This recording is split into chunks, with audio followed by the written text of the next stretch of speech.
Tout ce qu'il faut savoir de l'actualité économique en 120 secondes, montre en main.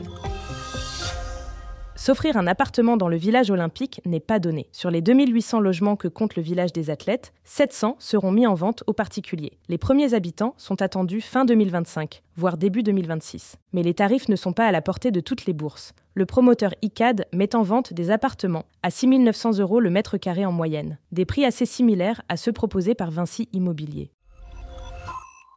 Mbappé fait déjà le bonheur du Real Madrid. Alors que le capitaine des Bleus joue ce soir son premier match sous les couleurs du club espagnol, les fans s'arrachent déjà les maillots à son nom. Le 11 juillet, premier jour de commercialisation, le Real aurait écoulé pour 900 000 € de maillots floqués du numéro 9. En un mois, Mbappé représenterait déjà plus de 30 millions d'euros de revenus pour le club madrilène.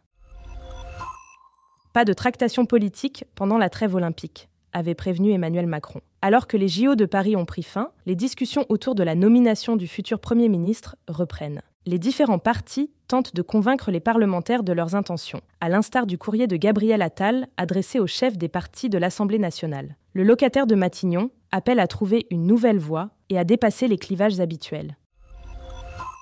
Marché d'été, prudence. Durant les vacances, les touristes se font un plaisir de déguster les produits du terroir. Hélas, l'origine et la qualité des marchandises vendues laissent parfois à désirer, sans compter des prix abusifs. Fruits locaux, huile d'olive, herbes de Provence, Capital passe en revue les arnaques courantes sur les produits alimentaires de l'été. Ce podcast a été écrit par les journalistes de Capital et mis en voix par une intelligence artificielle. N'hésitez pas à vous abonner sur votre plateforme habituelle pour écouter chaque épisode dès sa sortie.